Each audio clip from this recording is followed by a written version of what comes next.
So we are today concluding the Vibhudipada. Before that, Yogena Chittasya Vadena Vacham Malam Sarirasya Cha Vaidegena Yopakurutam Pravrammuninam Patanjalim Pranchaliranatosmi Stuve Patanjalim Vyasam Shankaram Cha Munitrayam Kartra Sutrasya Bhashyasya Kramad Vivaranasya Cha. Good evening. So today we will wind up this particular chapter. It's called Vibhudipada. The coming sutras of this chapter deal with different powers, different special skills that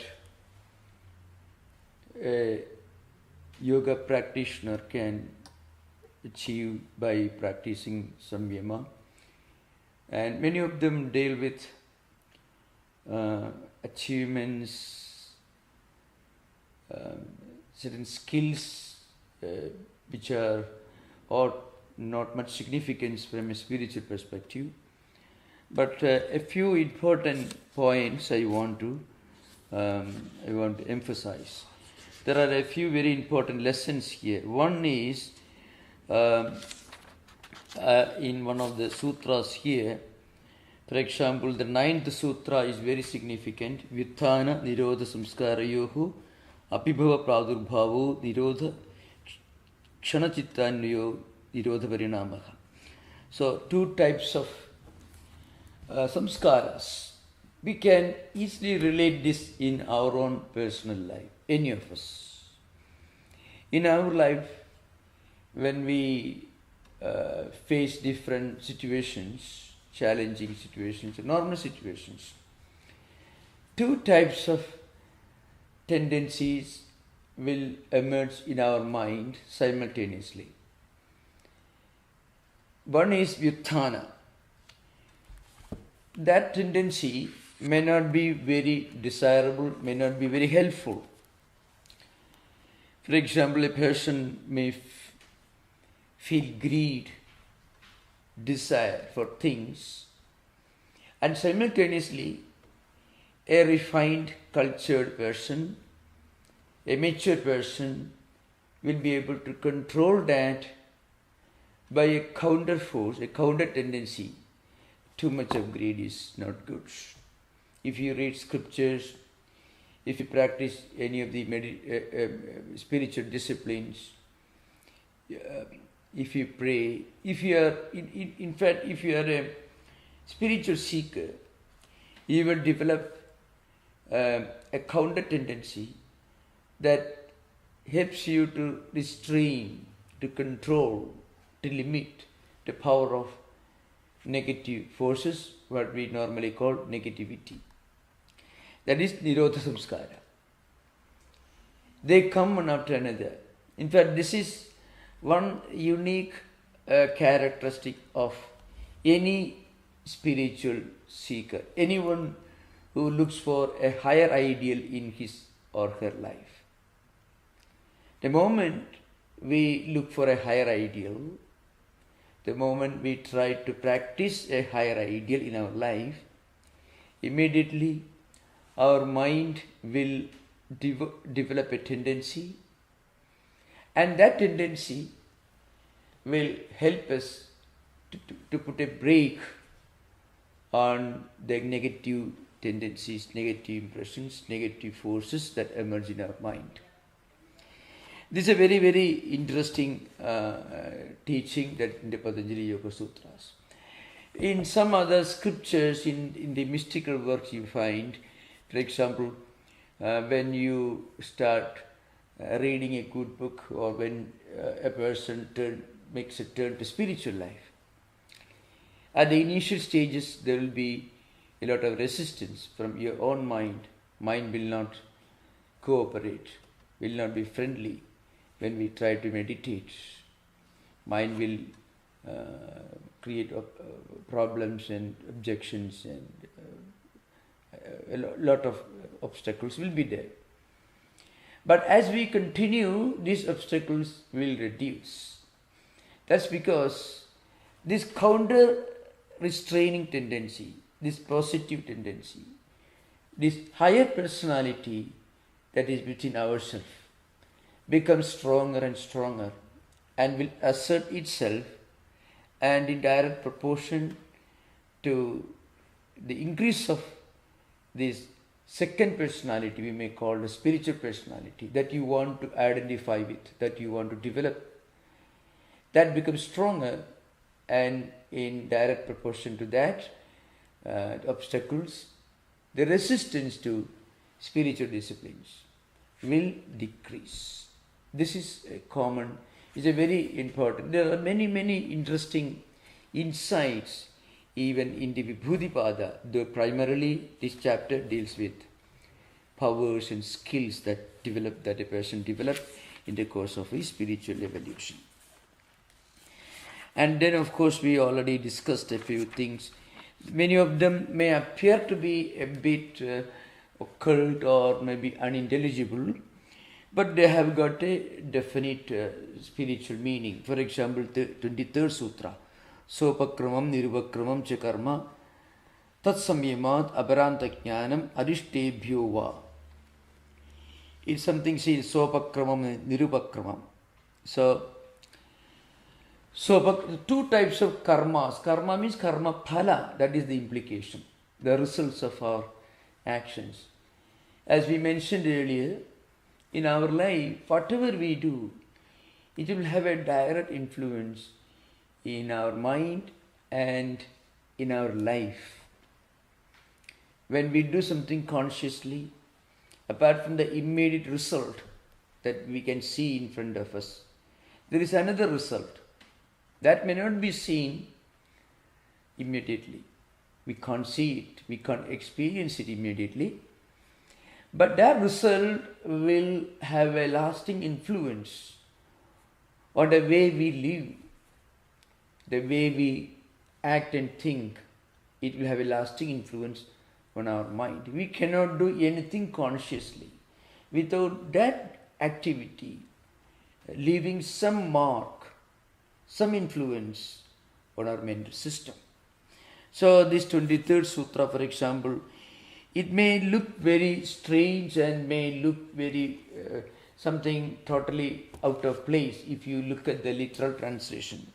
See, two types of karmas. One karma, it is something which is already unfolding in front of us. Certain actions, either of course Patanjali say from previous life, in this life, its results have already started unfolding, already commenced. This could happen, or it could be something. Suppose a person does something very bad, very evil. If Patanjali will tell you that without much delay, there will be a result that will happen in his or her life. Similarly, if you do something very wonderful, an extremely good action if you do, its positive result also will happen immediately. This is an important message. One may ask a counter question. There are many great people, wonderful people, good people, who have a lot of difficulties. They have not done anything wrong in their life. How do you explain this? And there are people who may not be a very, very desirable kind of people, and they have a good time all the time. So how do you explain this apparent paradox or contradiction? So Patanjali will tell you in the light of this sutra that it is all related to or linked to the previous samskaras, previous actions. That's what he says. So in this particular sutra, two types of karma. Karma means karma phala, results of actions, are indicated. One is sopakramam. I mean, some deed or action or experience which has already started commencing, unfolding the results. Another type, nirupakramam, that which has not yet commenced. It's called chiravipaka, means it will give results in course of time. So sometimes you can find this happening. Now, here is a important this sutra. If you look at the 23rd sutra, Tasamayamat aparanta jnanam. Aparanta means death of normal human beings. Paranta jnanam. Paranta means the final enlightenment, this life cycle coming to an end. Great mystics, great spiritual seekers, advanced spiritual seekers, they won't be born again. So, when they leave this body, they merge with Brahman, Atman, the absolute reality. But that is called Paranta. Aparanta means normal death.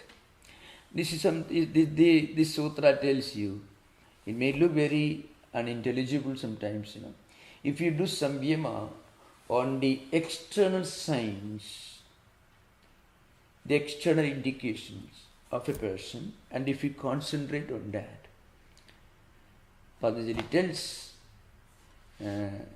you can predict when that person will die.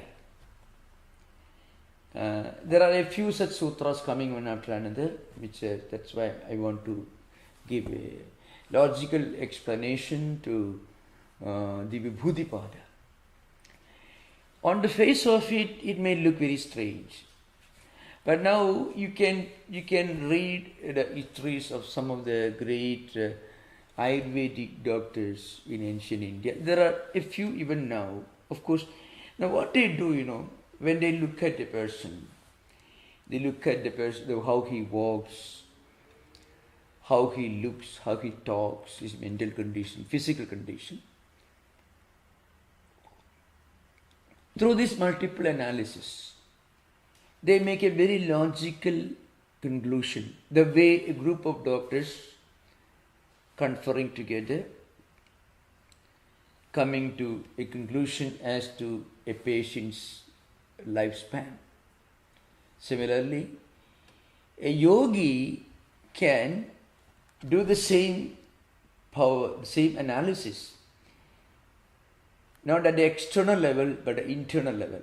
He will study, he will observe, he concentrates. So a human mind has this strange power. In a human mind, its power, all these are still being studied.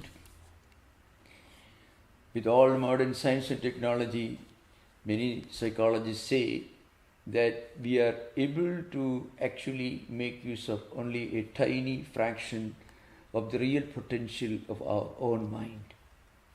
Our mind is much more potential. Look at the way humanity, we were living, let's say, 600 years back, with the technology and science available, let us say in 13th century, 14th century AD. Compared to that, we have made a lot of progress.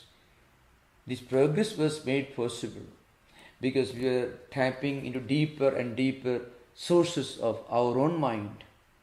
So the science and technology and all the developments, after all, were the products of concentration.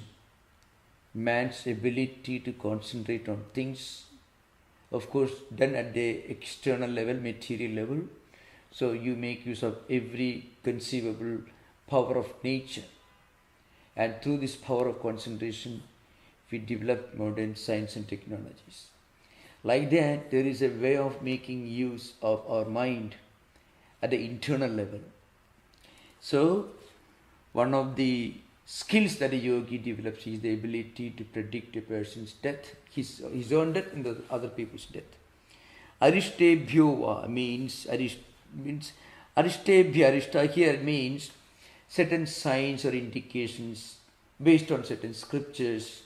Of course, there are quite a few Sanskrit books we don't know historically, but they're all ancient books. Samudrika Shastram, which is really a huge science dealing with the external science of human physiology, external expressions, and so on. So anyway, that's a different subject. So from this, a person, a yogi, using his power of concentration, can make predictions. That is the implication of the 23rd Sutra. Now the Sutra continues, Maitriyadishu Belani. Similarly, if a person concentrates on this signs of human interaction, Maitri, Karuna, Mudita, Upeksha means we should be friendly with people who are like us, and we should be compassionate towards those who are not as fortunate as us. And also we should be able to appreciate when we meet people who are happier and who are more successful in spiritual life than ourselves. At the same time, we should keep a long distance from people who may be a source of negative ideas, whose presence and words can sometimes disturb our own mind, our own convictions, spiritual convictions. So we should keep a long distance. Maitri, Karuna, Mudita and Upeksha. In other chapters, maybe in the Sadhana Pada, Patanjali discusses the same idea as a way of interacting with people around us, so that we will be always in a state of Chitta Prasada. So these are some of the important lessons that we have learned in the Vibhuti-pada. Very, very important chapter. In fact, if you look at them, you can see Patanjali is very, very logical. Even this idea of samyama. What is samyama? You look at something and then you look more closely, and then you think, and when you think, you will be able to get an idea of many more dimensions of what you are concentrating upon. The pure art of concentration itself can produce and generate many things. As I mentioned earlier, modern civilization is the fruit of man's ability to use the deeper powers of his own mind. These powers are not visible on the surface. When we do samyama or concentration, then the powers which are at the lower layers of our own mind will come to the surface, and we use that power to manufacture planes, ships, rockets, spaceships, and many things. It's all power of man's ability, our human ability to go deeper into the layers of our own mind, making use of these hidden, invisible sources of powers which lie at the deep, lower layers of our own mind. So with this, I conclude the Vibhuti-pada, and at some point, if you have got more doubts, you are most welcome to discuss this.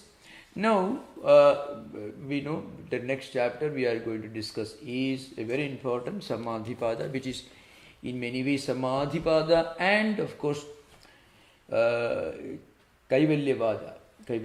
These are very important. Sadhana-pada is also very important. We discussed, we completed. As I mentioned many times earlier, the received text of Patanjali Yoga Sutras divide chapters into 4. The first one will be Samadhi-pada, Sadhana-pada, Vibhuti-pada and Kaivalya-pada. Kaivalya-pada is always the last, of course. The reason why Samadhi-pada is given first place, according to traditional teachers, this is frequently mentioned in some of the commentaries or hinted, is if you can tell a person, this is where we want to go, Samadhi, this is where we want to reach, then the student will be very enthusiastic to start practicing sadhana. So that's why Samadhi-pada comes first. But from a modern perspective,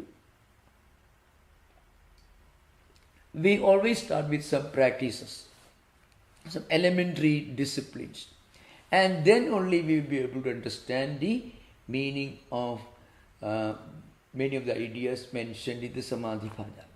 But as you may very well remember, we already discussed the first 14 sutras of Samadhi-pada, and that's because these sutras the first 14 sutras of Samadhipada deal with many of the definitions of, or maybe it introduces the students to the language of Patanjali, the definitions of yoga, including the language used, the vocabulary used in the Patanjali system. So for that reason, we discussed the first 14 sutras of Samadhipada at the very beginning. Then we went to Sadhanapada. So now I am not going to discuss in detail all the 14 sutras, because all the first 14 sutras, because we already discussed very, very elaborately. You can listen to the previous classes, either in the earlier one that we did some years back and also the recent ones. So, but still it is very important for us to remind ourselves of some of the fundamental teachings of Samadhipada. As you all know, Atha Yoga Anushasana, that's the first sutra. Literally it means now, we are going to study the science of yoga. Atha has got many meanings. Atha is sometimes used more as a kind of auspicious way of beginning a text, especially the sutra literature. Sutra is, the art of putting ideas in very crisp, brief statements, not always in full sentences. Sometimes in the Panini's Vyakarana Sutras, dealing with grammar, sometimes a few vowels, 2-3 vowels together constitute one sutra. But it needs an elaborate description and explanation. But here, Atha Yoga Anushasana. So, Atha is an auspicious way of beginning. It also means after having completed the previous lessons. Suppose you are sitting the 5th grade at the beginning of the academic session, the teacher can tell you, now after having completed your study up to 4th grade, now onwards we are going to start a new course. So, Atha. But what does it mean here in the context of yoga? It literally means you have everything. Everything. You have got a wonderful job, a big car, a lot of money, all people around.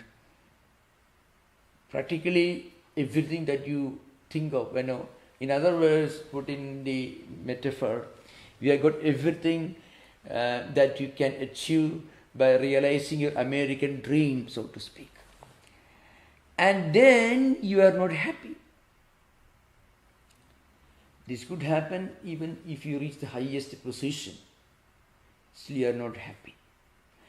Because you have everything that you can think of in this world. But still you are not happy. Now that is the qualification to study Yoga Sutras. There's a kind of divine discontent, you can say divine dissatisfaction, which is not easy for everyone. It is possible only a few gifted, blessed souls to feel unhappy in this way. So unhappiness is a blessing from God. Look at the Saint Francis of Assisi, he was unhappy. Saint Paul was unhappy. I'm just giving examples from the Western Christian tradition, which everyone is familiar with. Saint Teresa was not very happy. That's why she became a saint. Otherwise, Saint Francis could have continued to be a soldier. Saint Paul, he was unhappy. So, even John the Baptist, though he was speaking terrible words, he was a blessed man, was unhappy. So, this kind of divine unhappiness is the door through which you enter spiritual life. That is the real meaning of Atha.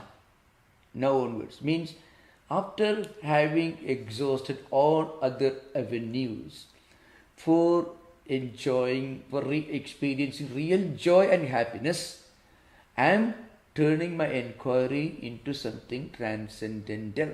That's the meaning of Atha. Yoga is the next word. Now, the yoga, it should be understood very clearly at this stage. we are learning Bhagavad Gita every Friday, 7:30 to 9 o'clock in the evening. All the 8 chapters of Bhagavad Gita mean yoga, Arjuna Vishada Yoga, Sankhya Yoga, Bhakti Yoga. And you can find, so all these yogas are mentioned. Moksha Sannyasa Yoga, Dhyana Yoga. So there is one yoga in Gita and another yoga in Patanjali. So what is the difference? So this we understood very clearly, that if there is a clear-cut line of demarcation between the word yoga used in the context of Bhagavad Gita chapters, and also in the context of Karma Yoga, Jnana Yoga, Bhakti Yoga, and so on. That's because there are 2 roots in Panini's grammatical system. Dhatu Kosha, Dhatu Patha, Panini's. Almost close to 2000 dhatus roots. If you extend it, maybe comes close to more than 2000, just a few more, about 120, 30 more. So roots are there, fundamental roots. Of these roots in the Dhatu Kosha, Dhatu Bhakti, 1441st number is Dhatu Kosha, is Yuj Dhatu. Yuj Dhatu means Yuj Samadho. So the root of the word yoga is Yuj. One of the 2, of course, one of the 2 interpretations of Dhatu. The first one, it comes 1441, Dhatu Kosha, is Yuj Dhatu, Yuj Samadho. The meaning is Samadhi. That's the sense in which Patanjali uses the word yoga in Atha Yoga Anushasana. Samadho. That's so. The reason is Patanjali himself defines yoga is yogaha chitta vritti nirodha. In other words, samadhi or yoga is nothing but the art and science of restraining, going beyond, transcending vrittis. Vrittis in the layman's language, we can say our different tendencies, impressions, and so on. Because they go on moving, mind, the tendencies, emotions keep moving all the time. The wavering mind, one after another. Mind is, stream consciousness. The consciousness is not in the C capital letter consciousness. This awareness of different objects which create vrittis, vasanas and samskaras, impressions and tendencies, they come and go. Now all these should be restrained, transcended through nirodha. So yogaha chitta vritti nirodha. This is one interpretation of the root yuj samadho, and which implies samprajnata samadhi, samprajnata samadhi, broad divisions. Samprajnata samadhi means samadhi or chitta vritti nirodha with a focus. Asamprajnata samadhi means the same samadhi without a focus, without an object. So that is the sense in which Patanjali uses the word yoga in the Atha Yoga Anushasana.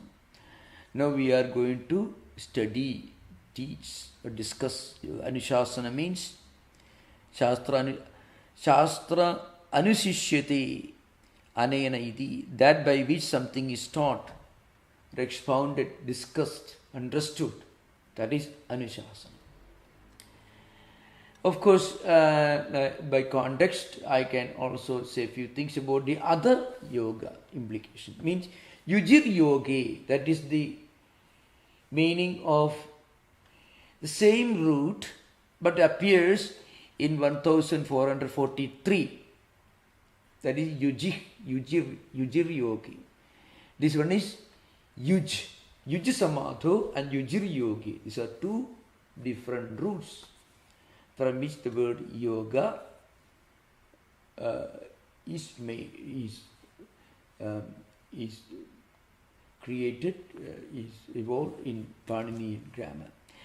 That means yoga. That means Jiva Brahma Aikyam.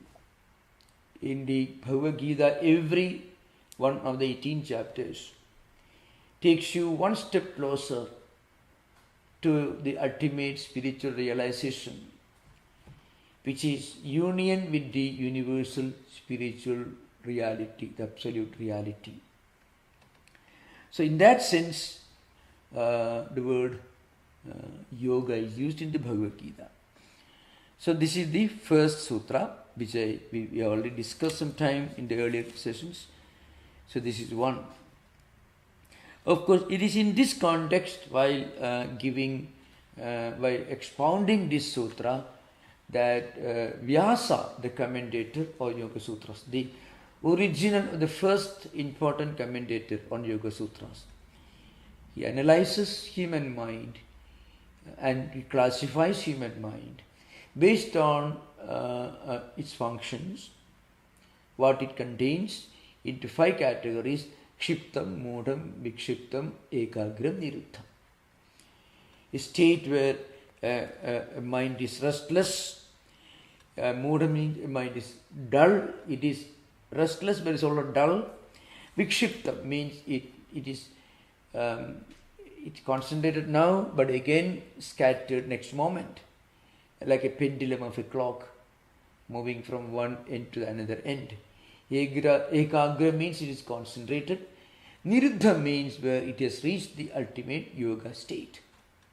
So this is the first sutra of Patanjali's Yoga Sutras. Those of you who are interested, who want more lessons, you can explain. It is the first of the beginning of the Samadhipada. So I am not going to details because we have already discussed in detail in the earlier lessons.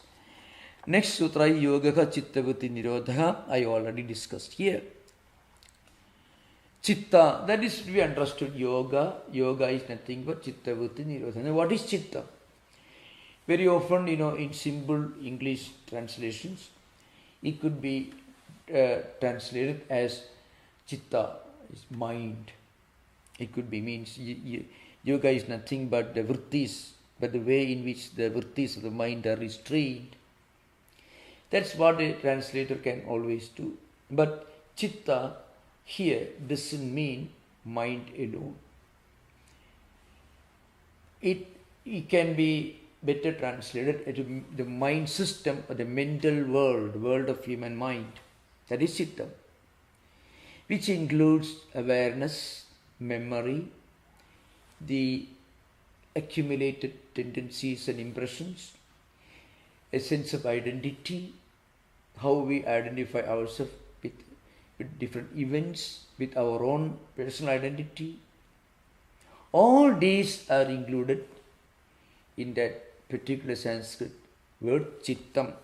That's how this great Vajaspati, who wrote Tattva-Vaisarathi, well-known book in the yoga tradition, he says Chitta Shabdena Antakaranam Buddhim Upalakshiti. So he uses a very interesting mechanism which is normally employed by the commentators of Sanskrit texts in all traditions in Sanskrit text. So he says Chitta Shabdena Antakaranam Buddhim Upalakshiti. It means by the word Chitta, intellect, mind, memories, all these are implied.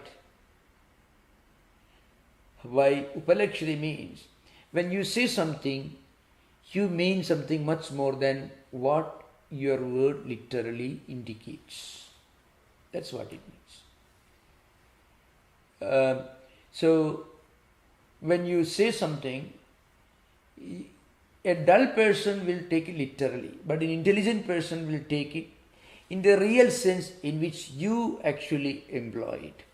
So of course in Sanskrit tradition there is a funny way of explaining this mechanism. It's very humorously taught in the traditional circles.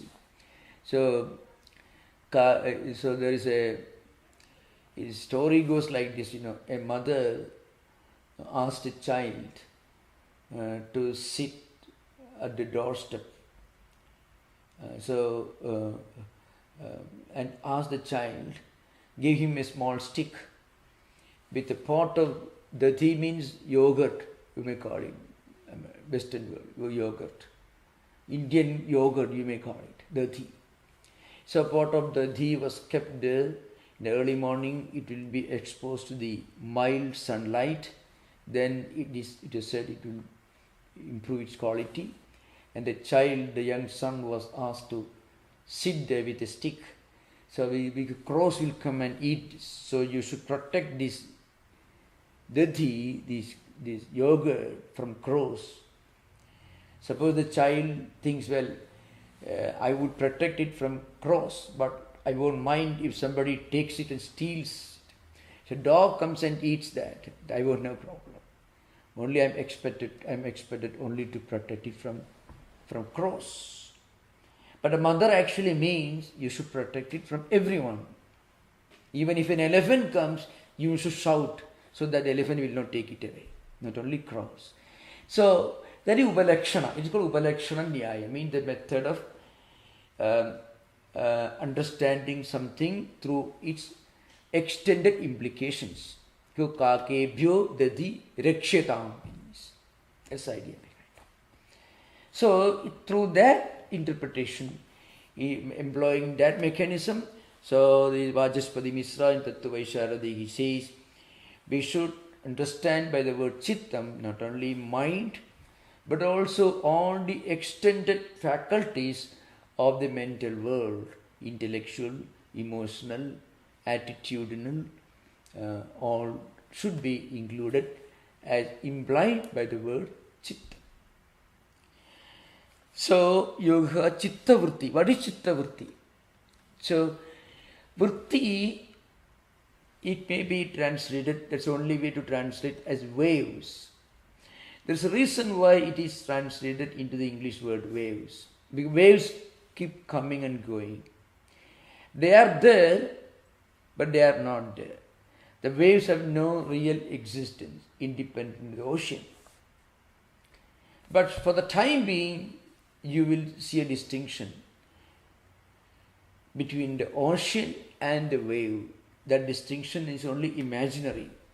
Suppose there is a 30 feet high wave, certainly that part of the ocean which has formed a 30 feet tall wave is distinct and different from the calm, quiet ocean that you normally mean when you use the word ocean.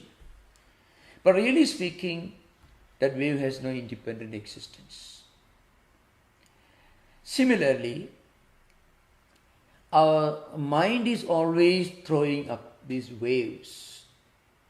But the real nature of the mind is that it is really calm and quiet. So our actions, every kind of action, a deed, physical action, a word we speak, a thought we think, all can create and leave in our mental world its mark, an impact. It will remain there. Some of them last for long, some of them won't last that long. From these waves, vritti, they call vrittis. From these vrittis, samskaras, vasanas, impressions, Sanskrit words are used, samskara, vasana, sankalpa, and so on. All these are created from these waves. That's why the previous sutra in Vibhudipada we said, if you can do samyama on a person's attitudes and behavior patterns, that you can analyze. You closely observe how he acts and behaves, expression in the face.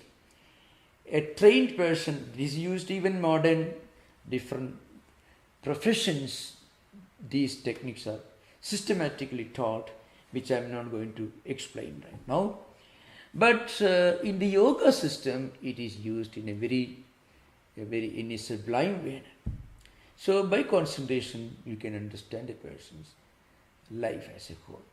So that's all because of that person's actions, thoughts, everything can leave a mark on his mind, and that will leave its impact on his face and his behavior patterns. Otherwise, there will be no role for psychology and psychiatry in modern times, because they are all making use of, in a way they are using samyama in their own limited sense of the word. So that is vritti. Vritti is nothing but this chain of the impacts and effects of our own actions, behaviors, and so on. Nirodha. If we want peace of mind, we should transcend our own mind. Because if we identify ourselves with our mind, then every minute you are identifying yourself with a wave. That's what is happening. That is a cause of a lot of problems of anxiety, depressions, phobias, many versions of many manifestations of schizophrenia, and different kinds of delusions of reference, delusions of grandeur, delusions of persecution. All these are actually linked to this false identity that we practice all the time, that we do all the time. We identify ourselves with every single thought current or wave that emerges in our mental system. If we can transcend these lower identities, then we'll be happy. That is the real purpose of yoga. That's why yoga chitta vritti nirodha. So yogi is a person who has got his mind well balanced, well integrated, well interconnected. He also lives in the world. He also experiences. He goes through different experiences. But he is not caught, and he is not imprisoned. He is not entrapped within the walls of his own samskaras, his own vrittis, because he has transcended the vrittis. And that is defined as yoga. Yoga ka chitta vritti nirodha. And that yoga, according to Patanjali, is twofold that we discuss in course of time. One is samprajnada, the other is asamprajnada. It's called samprajnada samadhi or samprajnada yoga, or asamprajnada samadhi or asamprajnada yoga. Asamprajnada means reaching that level of identity, samadhi, without a focus. That is higher asamprajnada. Before that, one has to reach samprajnada samadhi. By the time we reach that level of perfect inner balance, we will have already experienced chitta prasada. Then our mind has become friendly with us because we have gone beyond the mind. If you take dictation from your mind will become a real dictator, a tormentor. On the other hand, if you can dictate your mind will become a loyal subject and a law-abiding citizen. That's what actually what Patanjali is talking about. So this is the second sutra.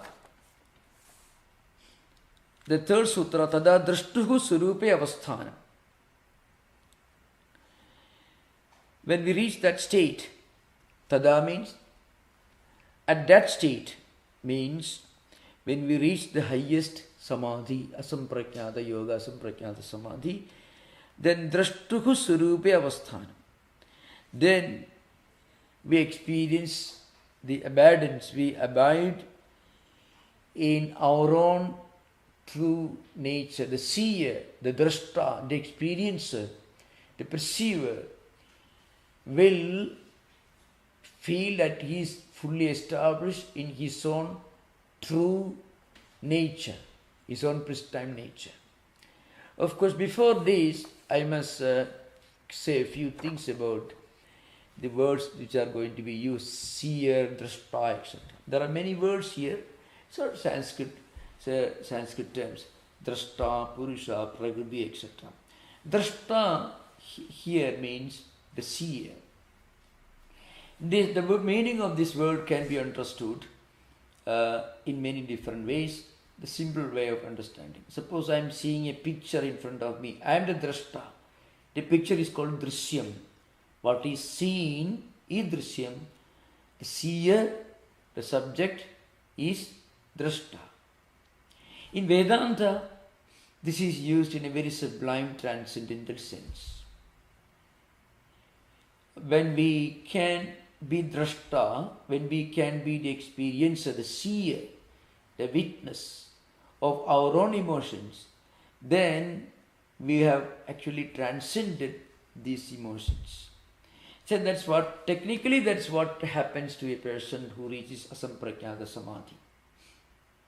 Going beyond mind or bringing mind to a state where we can subject our own mind to our own observation, where we can, if necessary, detach ourselves from our own mind. When we reach that stage, we feel total freedom. It's called Sakshi, mean witness. It's a real meaning. What it means here is, in the yoga system, which borrows its philosophical ideas, it is metaphysics from Sankhya philosophy. There are two fundamental categories. We should remember, yoga is not Advaitic, yoga is pure dualism. It is Dvaita. Any system of philosophy which accepts more than one absolute reality should be called dualism. Any system of philosophy which accepts more than one absolute reality is dualism. It could be any. And a system of philosophy which accepts only one absolute transcendental reality, absolute should be in capital A, transcendental should be capital T, it is called Advaita. So in the yoga system, there are two fundamental categories, just as in Sankhya philosophy.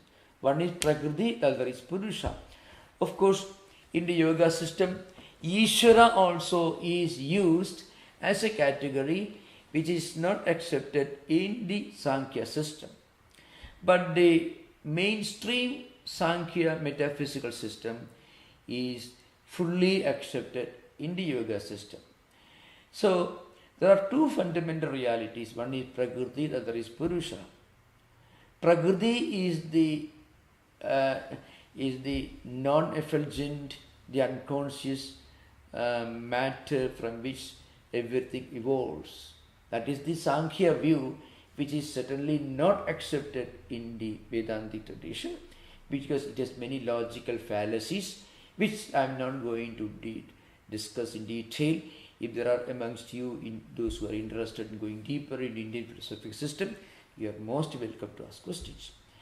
But the other one is Purusha, which is self-effulgent.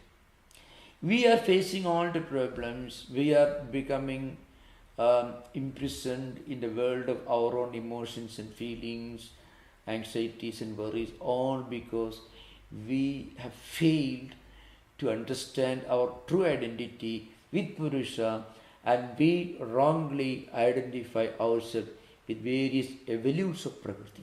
This is the Sankhya Yoga view. That's all. Now what it says is, when you reach this level of Yoga Chitta Vritti Nirodha, this Samadhi, then what happens? Then you'll be established in our own true nature, and our true nature is Drashta. We are not the objects, we are the eternal, all-seeing witness or subject. So that is the implication of this sutra. The fourth one, Vritti Sarupyam Idaratra. Please remember, I am going fast because we already discussed in detail in the early sessions before we took up the sadhana pada. What happens, Idaratra means at other times.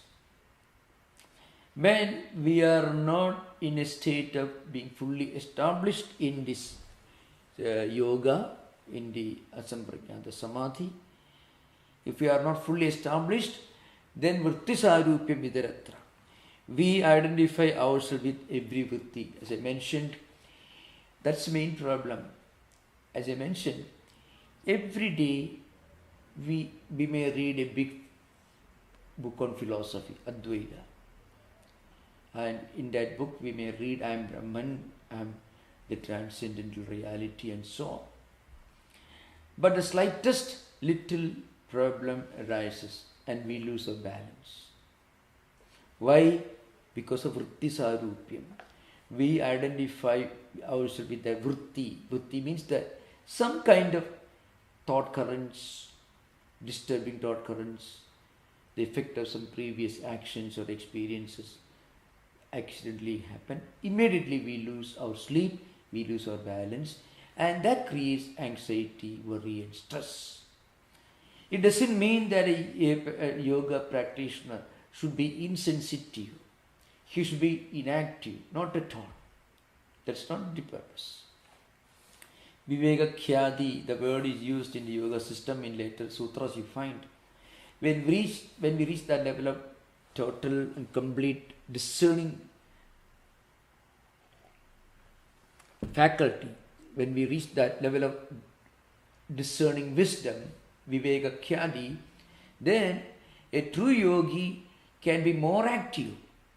He can be a much more successful businessman, a much more successful lawyer, a much more successful anybody. And still he can be free from this entanglement, this problem of identifying, being or getting obsessed with every single passing thoughts, ideas and experiences. So that is the purpose of yoga. Otherwise, vritti sarupya means sarupya means you get the same rupa, the same form. Our mind takes the form of whatever it gets trapped into. When our mind is entrapped, caught by something, then our mind takes the form of that particular form or object or thought or feelings. When we get angry with a person, our mind takes the form of anger. When we get obsessed with something, we may become terribly anxious, worried. It can lead to phobias, irrational fears, doubts, and also its opposite, depression, melancholia. All because we allow our own mind to be a prisoner in the hands of every passing, every momentary impulse. Everything that happens in front of us, we don't take care of our mind becomes a prisoner, get entrapped into it. In fact, all problems of obsessions and phobias can be analyzed in the light of this particular sutra. Phobias especially. All phobias have some background or other, vritti sarupya. Anyway, so I conclude now. Now you can have interaction, questions, most welcome. Yeah. Hari Om Maharaj. Hari Om. Maharaj, when you started with saying Atta Yoga Anushasana, you mentioned that people typically come from a place of great sorrow for in this quest or this search. But then typically these practices are seen as extremely positive spiritual practices. So where does that positivity come from if they are already coming from a very negative place? Oh yeah, okay. Negative. Really, a disciple going, searching for a higher meaning in life. That's also one interpretation for Atha. I mean, you look for a higher meaning. Okay, now in that search for higher meaning, there is an element of dissatisfaction. Okay, that dissatisfaction is not something scary. It is not something depressive. Actually, there is a great joy in feeling dissatisfied with all the greatest thing you have, because you want to know more about what a great spiritual teaching contains. In that dissatisfaction, there is a great joy. This is a very interesting thing. I discussed this subject earlier. Many great spiritual seekers, they have to go through a difficult road, they have to go through difficulties. And they demonstrate a great power of mind, strong will. Where did they get this strong, healthy mind? Because when they were looking for a higher meaning in life, in that search for a higher meaning, there is a great joy in it. That's an important thing to remember. Suppose a person is very greedy and he may be a billionaire, he may have lost $1 million and he becomes sleepless. There is a lot of misery in that actually. That is not the state of mind of a person. Well, let's say this Paul Brunton staying in New York, he wanted to read, wanted to go in search of any great guru to India. And of course he meets many people. He meets Paramahamsa Yogananda, he meets Yam Mahendranath Gupta, who is the chronicler of Sri Ramakrishna's teachings. He walks along with Yam on the banks of Ganga and Dakshineshwar. He has narrated all these things. But now, this man went to Madras, and there he was going in search of a guru. In fact, the Shankaracharya Kanchi, Paramacharya, he directed him. I am not his guru, you go somewhere Tiruvannamalai. Then he went to Tiruvannamalai. Now, do you think that Paul Brunton was weeping and crying the way a greedy person who has lost $1 million will be crying and weeping? He was in that search for a higher meaning in life. There is a great joy and happiness. I hope. Don't you agree with Vignesh? Yes, Maharaj. Yes, Maharaj. Actually, it's a fact. So, in the search for higher meaning in life, there is a great joy in it. That search is totally free from any kind of misery, grief as we understand in normal empirical sense. See, Buddha left his kingdom in search of, and he went to Bodh Gaya, and I don't think he was crying and weeping, but he was looking for a higher meaning in life, really speaking. Shankaracharya left his home with 6-year-old, less than 7 years, and they walked apparently 1300 miles. That's in 8th century, early 8th century AD. Not something you can imagine. No roads, nothing. And he was not crying and weeping. He was going in search of his guru. Now in this, see Vivekananda, look at Swami Vivekananda. He was a student, a university student, a college student, going in search of a teacher who showed him the way to God. He was all joy and happiness. But then again, he was looking to fill up a gap in his life. I mean, to find a higher meaning, a transcendental meaning in life. So there is absolutely no misery, no negativity in it. There's a great joy in feeling dissatisfied if that dissatisfaction prompts you to look for something higher, a higher meaning in life. So it is an inquisitive itch more than a sorrow. Yeah.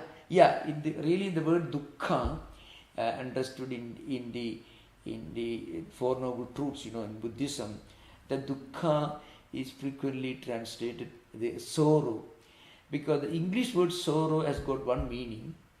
There is always the problem of language, That's a very important problem in philosophy.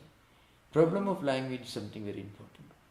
So, in Buddha, it's not dukkha. It is a gap that the seeker wants to fill. You feel a kind of inner incompleteness, inner imperfection. That's what is meant by dukkha in the Four Noble Truths. There is dukkha. There is an explanation. There is a cause for dukkha.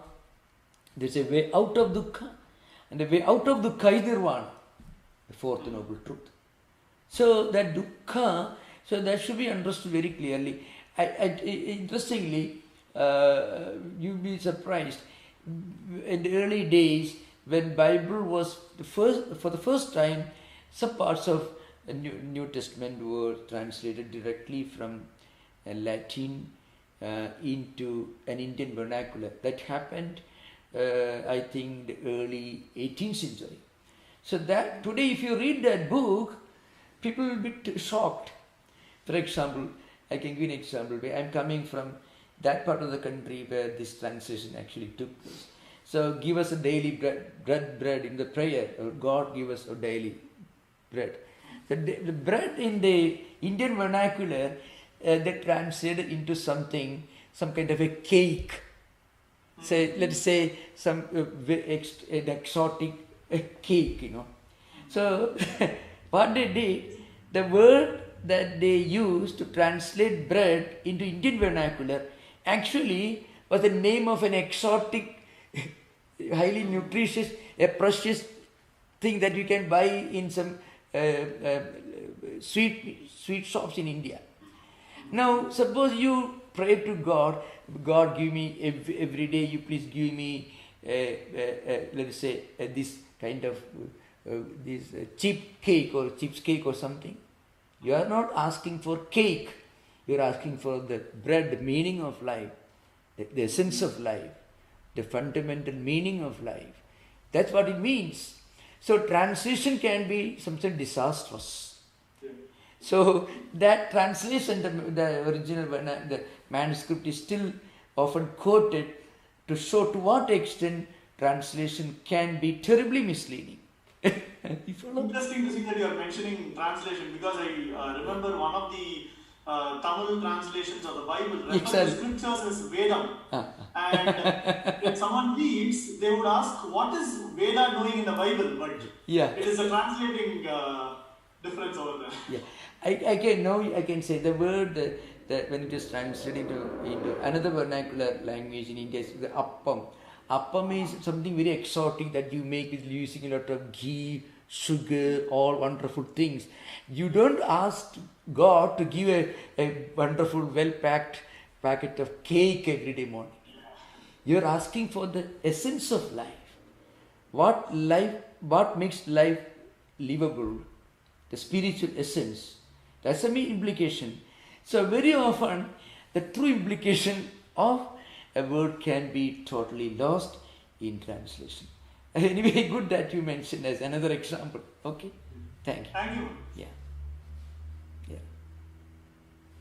So, okay. Yeah, namaskar. The dissatisfaction. Can you be louder? There's a sound problem. Can you be louder?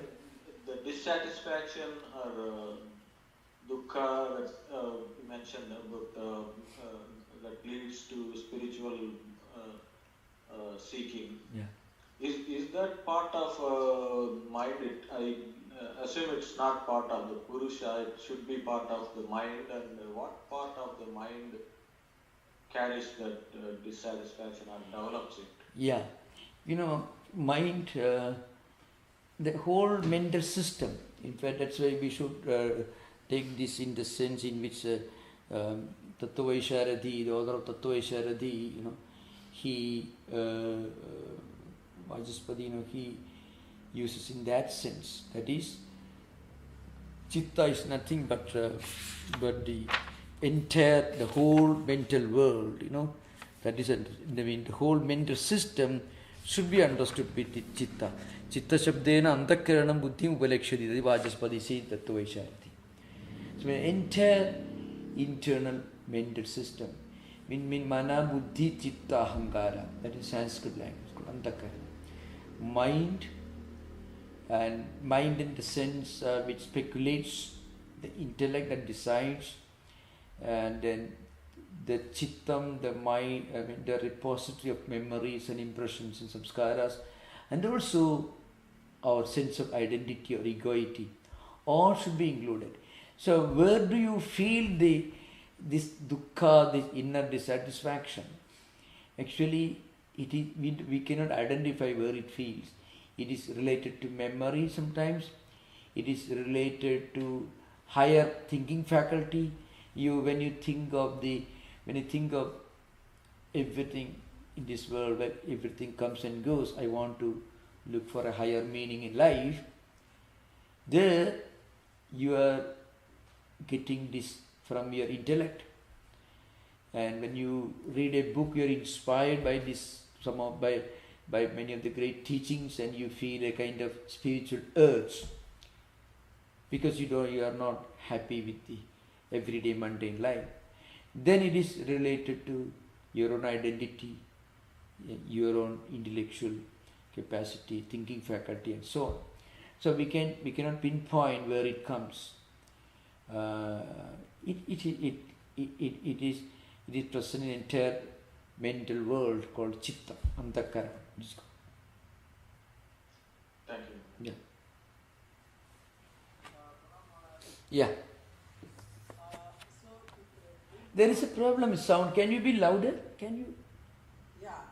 Did Thakur say anything about Shankha? Shankha. Shankha philosophy. Oh, Sankhya philosophy. Oh, Guru Maharaj mentions again and again. He talks about Chadurvimshati Tattwas. Actually, Guru Maharaj is referring to Sankhya system. I mean, Prakriti and 23 evolutes. That is Chadurvimshati Tattwas. And of course, Purusha. So, Guru Maharaj is referring to Chadurvimshati Tattvas. You see, Brahman of Advaitins, Chadurvimshati Tattvas of Sankhyas, like that. There are a few, not more than one references to Sankhya system. Not elaborate discussion, but there are, of course. Maharaj, question. Yeah. What does Patanjali talk about from a Purushartha, the 4 Purusharthas? Yeah. You started off with the 9th sutra in the Vibhuti-pada. Oh, okay. Actually, there is Kama, Artha, Dharma and Moksha. Oh, wait a minute. Okay, wait. Mostly in the context of Dharma and Moksha. What does Patanjali Yeah, talk? yeah. Vibhuti-pada, 9th sutra. Just okay. My question is... Oh, yeah. 9th sutra is Vyutthana Nirodha Samskarayohu Abhibhava Pradurbhavu Nirodha Kshana Chittanyayo Nirodha Varinamaha. That is the 9th sutra. Yeah. Yeah, you mentioned that you had to moderate desires. So that's why the question I was having a similar conversation. Oh, yeah. Purushartha according to Patanjali system is yoga or samadhi. This vritti nirodha, which is yoga, which is samadhi, that is the Purushartha of all human endeavors. Patanjali is not talking about moksha or nirvana, as Buddhists say, or moksha, as Advaitins say, or prapatti, as Visishta Advaitins and others say. Patanjali is not at all concerned with these things. So this is an important point, remember. Patanjali system doesn't give much place to God. The word Ishvara is included in the Patanjali system as an additional category. That's the only distinction between Patanjali system and mainstream Sankhya. But in Purushartha in Patanjali system is attaining this asamprajnata samadhi, the samadhi experience without a focus, without an object. Now, according to Vedantins, as I mentioned earlier, according to Vedantins, all the practices involved in the Patanjali system will certainly help you to reach a very high level of spiritual fitness to understand Vedanta philosophy, and then you have to practice Vedanta Vichara. Again, according to Ramanujan, Madhva and other theistic systems, Patanjali Yoga Sutra, only Yoga Anushtana will certainly help you to become a very good devotee, to become an absolutely great devotee. but you should practice prapatti or sharanagati or self-surrender. Then only you will get moksha, as they call it, that this salokya, sarupya, sayujya, all these mentioned in the yoga, in the Vishnu system. I mean, becoming one with Vishnu, one with God. So remember, this Patanjali system is very significant because in many ways it has got a universal application. It has got a great universal application for all religions in the world, because the disciplines that he is talking about, the deeper analysis of human mind that he is discussing, all these are very relevant to any spiritual seeker and actually anyone who wants to lead a refined, cultured life, not necessarily even if it is spiritual seeker. So this is a very important thing. Okay, it's clear. Purushartha is the ultimate goal of life in Patanjali is only asampragnata samadhi, according to him. But that is not the highest level of spiritual attainment in the view, according to other systems of philosophy. Thank you. Yeah, it's a preparatory ground. Another point I want to add is very significant. You take the example of any great spiritual seeker or any of the great spiritual teachers the world has seen, any other tradition, any of the, including Abrahamic traditions, non-Abrahamic traditions, you find all of them, the great mystics and devotees of God whom people respect, they have always many of the attributes of a yogi, means yama, niyama, all these great qualities. The moment you turn your attention to God, immediately you naturally develop these qualities.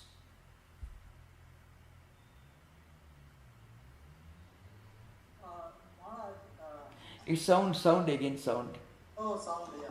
So Swamiji wrote this Patanjali's Yoga Sutra explanation. Yeah. But he never mentioned anything about Thakur's experience there. Why is that? Oh, I think I discussed this sometimes, The reason is very simple. Swamiji refers to that. After Swamiji returned to Belur, in fact, there were discussions between Swamiji and other direct disciples of Sri Ramakrishna. Why Swamiji did not directly mention Sri Ramakrishna? There are a few reasons for that. First of all, Swamiji came to this country, and people in America were not familiar with Hinduism, and they were in a way, they were fed up with many of the teachings of the established Christian hierarchies here and also in Europe. So a good number of people have become agnostics. They're very, very rational, very thoughtful people. They were all looking for a higher universal value, a religion that did not accept boundaries, believers and non-believers, hell, such things, They were highly evolved persons in 19th century. Surprisingly, if you read American history during the last decade of 19th century, because after the Civil War, and then of course the influence of the transcendentalists, Emerson, Thoreau and Whitman, and the influence of the Theosophists and Christian Science movement and so on, there were large number of highly educated elite intellectuals who were looking for something liberating, something transcendental, something universal, any spiritual idea, something that is universal, that did not accept boundaries of culture, of faith or traditions. That's what people were looking for. That's why when Swamiji gave this lecture, these 4,000 people, they applauded Swamiji.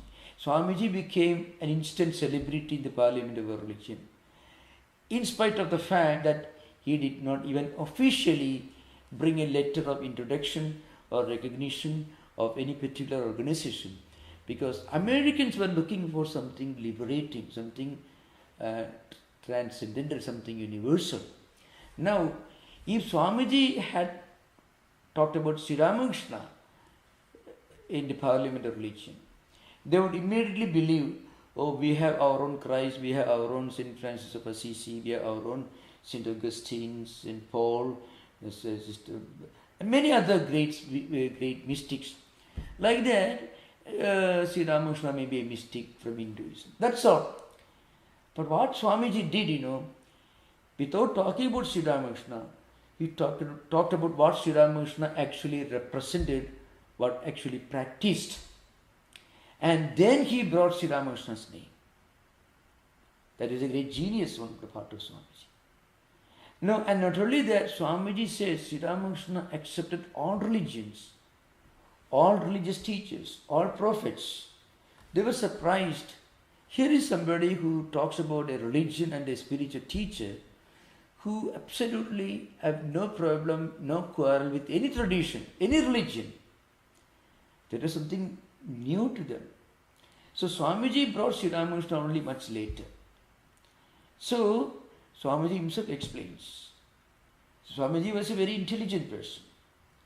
And he knew what Americans were looking for. They were looking for, they were all for some kind of universal spiritual idea. That's something very interesting. And they had no quarrel with science and technology, no quarrel with reason, no quarrel with anybody, which is essentially positive. So throughout his lectures, he gives the portrayal of a great spiritual universal ideal, which can unify humanity, which can give them a very sublime spiritual ideal. That's very important. And later, when Swamiji had to talk to some of the great American Vedantins,